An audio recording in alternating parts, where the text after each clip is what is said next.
1945, 13 bundles of ancient papyrus manuscripts were found buried in a clay jar near the Egyptian town of Nag Hammadi. They included the Gospel of Thomas, the Gospel of Philip, the Sophia of Jesus Christ, the Acts of Peter and the 12 Apostles, and many other writings. These documents dated to approximately 300 years after the time of Christ, although they may have been copied from earlier versions.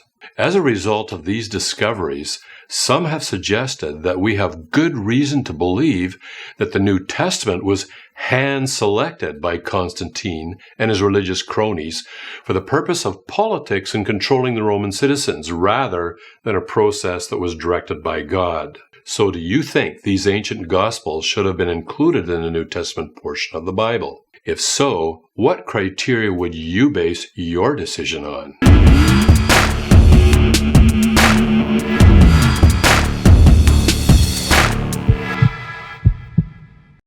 Hi, I'm Kirk, and I'm a scientist and a philosopher and a person who spends a lot of time thinking about the why questions in life. So if you're interested in discussions pertaining to God, science, and life, then please subscribe to my channel here, where I'll be posting on a regular basis. You can also subscribe to my social media accounts, and the links are below.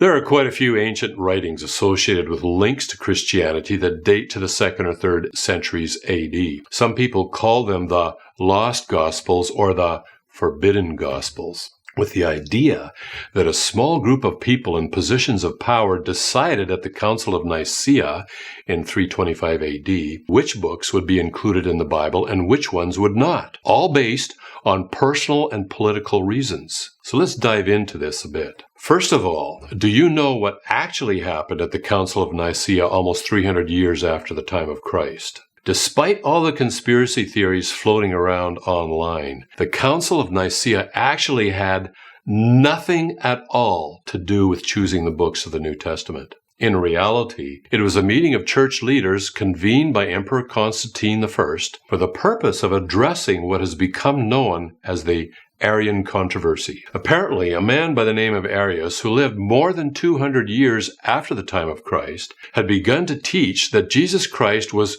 created by God in the timeless past and was not eternal or co-equal with the Father. To put it simply, the question could be summarized as this: is Jesus Christ fully God or not? The books of the New Testament had already been recognized as God's Word for more than 200 years prior to the Council of Nicaea. This recognition was spontaneous and widespread without any meetings or councils whatsoever. As a result, the Council of Nicaea simply used the same books of the New Testament that had already been recognized for a couple of hundred years already to figure out a response to the Arian controversy. It was their conclusion, based on the information already contained in the New Testament, that Jesus Christ was fully God. Of course, you don't have to take the Council of Nicaea's word for it. You can always study the New Testament for yourself to see if you agree. One of the results of that famous council was what we called the Nicene Creed, which you can look up and read for yourself. Of course, this still leaves us with the question of what to do with the so-called lost or forbidden Gospels that were discovered in 1945. Do you think that they should be included in the New Testament or not? And what reasons would you give? The first issue I expect you would have is the length of time between when Jesus of Nazareth lived and taught and when these Nag Hammadi documents were written.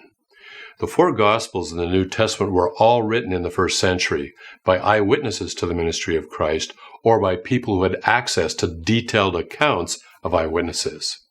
And the Gospels, Matthew, Mark, Luke, and John, were written during the lifetime of eyewitnesses. The early historical evidence indicates that the last Gospel, the Gospel of John, was written by John, a disciple of Jesus, no later than 95 AD.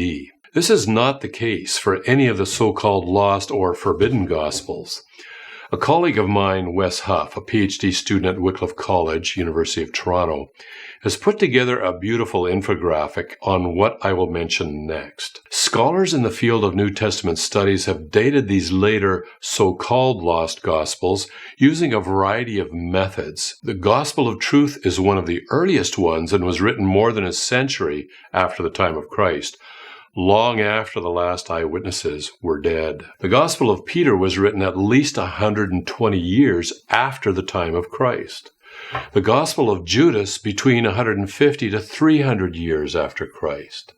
The Gospel of Philip was written around 270 years after the time of Christ, and the Gospel of Mary around 400 AD, more than 3 centuries after Christ's ministry. One of the most talked about Gospels is the Gospel of Thomas, a complete version of which was found at Nag Hammadi. The scholarly consensus dates this one at between 1 to 2 centuries after Christ. So let's think about this. Which Gospels about Jesus do you think you would include in the New Testament? They can be separated into 2 major categories. In one category, we have a set of 4 Gospels written by eyewitnesses or people who had access to eyewitnesses during the lifetime of those who personally witnessed the life of Christ. In the second category, we have a collection of writings called Gospels that were written 1 or 2 more centuries after the time of Christ, and after all eyewitnesses to the ministry of Christ were long dead. So, if I were to ask you if this second category of Gospels should be included in the Bible, I suspect you would point out that there is a substantial difference between those and the 4 first-century Gospels in terms of historical reliability. There is another factor that you might be interested in when deciding which Gospels can be included in the Bible and which ones ought to be set aside. You might wonder where these later writers got their information. Most, if not all, these so-called lost Gospels, written 1 or more centuries after the time of Christ, did not have eyewitnesses to interview. Instead, they relied to varying degrees on secret knowledge of the Gnostics.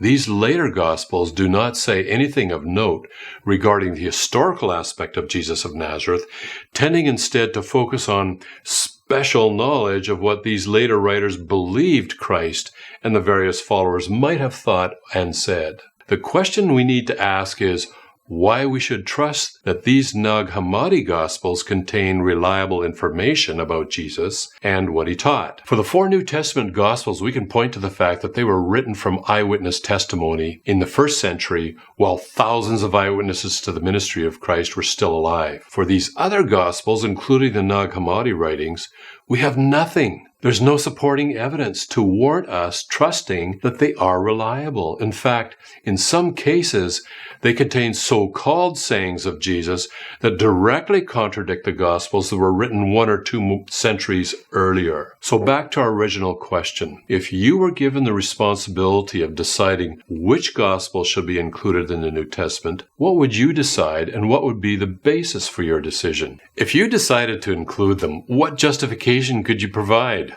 I think you would find yourself in an awkward position trying to find any evidence or justification at all for the idea that they actually have legit information about Christ, given how long after the events of Christ they were written. You would probably find it far easier to defend your decision not to include them. You could point out that they were written a century more after the time of Christ, long after any eyewitness to the events had died. You could also point out that we have not a shred of evidence to think these sayings of Jesus or secret conversations between Judas and Jesus, for example, or the secret thoughts of Mary were legit. None whatsoever. So at the end of the day, what would you decide? Well, I hope you enjoyed the video or at least found it thought-provoking. And if you did, please share it, or you can leave a comment in the section below. And also, don't forget to hit the like button.